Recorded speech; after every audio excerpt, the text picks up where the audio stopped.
تیسری جو چیز ہے جو کہ لیکنگ بکیٹ میں سے ہے، جو کہ اعمال کو نیکیوں کو ضائع کر دینے والی ہے، وہ ہے نیت کا خراب ہونا، بیڈ انٹینشنز۔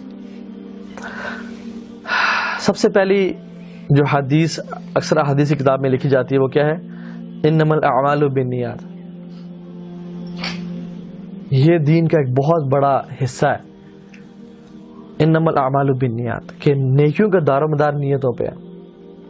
جس نے نیکی کی اللہ کی رضا اس میں شامل نہ ہوئی، یا اللہ کی رضا کے ساتھ کسی اور کی رضا کو شامل کر دیا، تو اس کی جو نیکیاں ہوں گی وہ ایک ایسی بالٹی میں ڈال رہا ہے جو کہ نیچے سے اس میں سوراخ ہیں اور وہ نیچے گرتی جا رہی ہیں چیزیں۔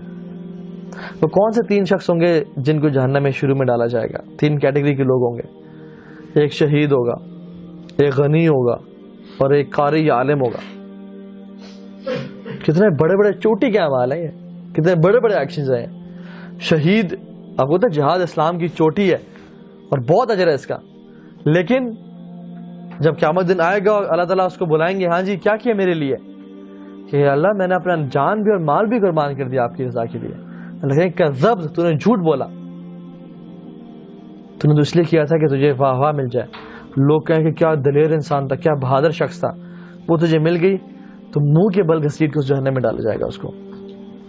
اس نے اپنی ساری زندگی کی محنت ایک ایسی بالٹی میں ڈالتا رہا جس کے نیچے سوراخ تھے۔ His whole life was a leaking bucket، کچھ نہیں ملا اس کو بیچارے کو۔ دوسرا وہ شخص جو غنی ہے، اب دیکھیں پیسہ دینا کسی کو آسان ہے؟ اتنی محنت سے انسان پیسے کماتا ہے، لیکن وہ دیتا رہا، اور وہ اتنا دیتا تھا کہ صبح اور شام پیسے بہاتا تھا۔ مطلب he is doing compromise on his luxuries، اپنا مال نکالنا، this takes an effort یار۔ لیکن اس کی صرف انٹینشن تھی کہ لوگ بھی کہیں گے کہ واہ واہ، اجر بھی مل جائے گا، لوگ بھی کہیں گے واہ واہ کیا غنی انسان ہے، یہ تجھے پرواہ ہی نہیں کرتے، یہ تو اتنا لوگوں کو کھانا کھلاتے ہیں کہ بڑے دل والے انسان ہے جی ہے۔ وہ لوگوں سے یہ سننا چاہتا تھا۔ اللہ کہے کہ تو نے جھوٹ بولا، کذب، تو نے میرے راستے مال خرچ نہیں کیا اس کو بھی۔ اور ان لوگوں سے جہنم بھڑکائی جائے گی۔ آپ میں سے اکثر لوگوں نے باربیکیو کیا ہوگا، اب سردیوں کا سیزن ہے، تو جب آپ کوئلے کو آگ لگاتے ہیں نا، اور جب کوئلے صحیح گرم ہو جاتے ہیں، جب صحیح گرم ہوئی ہوتی ہے آگ، تو جو سب سے پہلی چیز یا سب سے پہلی سیکھ رکھ جائے، سب سے زیادہ گرم ہوتی ہے، سب سے زیادہ جلنے کا موقع ہوتا ہے ان کا۔ تو جہنم کو جب بھڑکایا ہوا ہے نا، اور اس میں جو سب سے پہلے لوگ ڈالے جائیں گے وہ یہ لوگ ہوں گے، بدترین عذاب دیا جائے گا۔ کیوں؟ کیونکہ ان کی نیت تھی کہ ہمیں لوگوں کی واہ واہ مل جائے، لوگوں کی طرف سے رسپیکٹ مل جائے، لوگوں کا مال فائدہ میں پہنچا دیں، لوگ تعریف کر دیں، لوگ کہیں کہ آپ کمال کے شخص ہیں۔ اور تیسرا وہ شخص ہوگا جو کہ عالم ہوگا یا قاری ہوگا، اس نے سارا زندگی دین کی خدمت میں لگا دی، لیکن اس کی نیت کسی کو پتہ نہیں چلتا، نیت کا، نیت صرف اللہ تعالیٰ جانتا ہے، یا وہ شخص جانتا ہے کہ میں کس لیے کر رہا ہوں، اگر وہ اپنا احتساب کر رہا ہے تو۔ ورنہ الٹیمیٹلی ایک ٹائم آتا ہے وہ نیت کے بٹن کو سنوز دبا دبا کے پرماننٹلی اس کو چپ کرا دیتا ہے، پھر وہ کرتا رہتا ہے، اپنے ایک دھن میں مگن ہوتا ہے، اور پھر اس کو پتہ بھی نہیں چلتا، حتیٰ کہ موت آ جاتی ہے اس پہ۔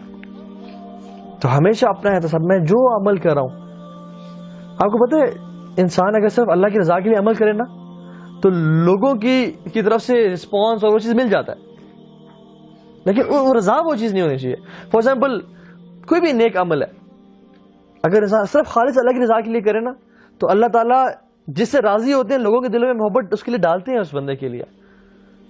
لیکن یہ شخص یہ چاہتا ہے کہ نہیں، میں لوگوں کو دکھاؤں، میرے بارے میں لوگوں کا اچھا امپریشن ہو، میں ایسے اعمال کروں کہ لوگ سمجھیں کہ یہ بڑا نیک، تہا بڑا نیک انسان ہے، میں جان بوجھ کے ایسے عمل کروں۔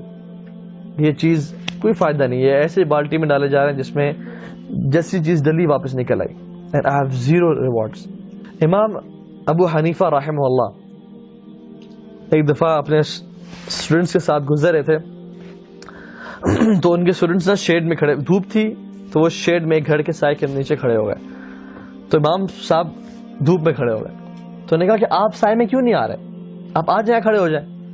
کہتے ہیں نہیں، انہوں نے انکار کیا۔ جب انہوں نے انسسٹ کیا کہ آپ آ جائیں، شدید دھوپ ہے، انہوں نے کہا نہیں، میں نے اس شخص کو، اس پہ میرا احسان ہے، اس کو میں نے کچھ مال دیا ہوا ہے، تو میں اس کے گھر کے شیڈ سے بھی فائدہ نہیں اٹھانا چاہتا، کہ کہیں یہ نہ ہو کہ میں تو اس کو مال دیا ہوا ہے، میں تو اب اس سے کم از کم کھڑا ہو جاؤں، لیکن اتنا احتیاط کہ میں اس کے گھر کے سائے سے بھی میں فائدہ نہیں اٹھانا چاہتا۔ مجھے فائدہ کس سے چاہیے؟ قیامت اللہ تعالیٰ سے چاہیے. یہ ہے خالص نیت.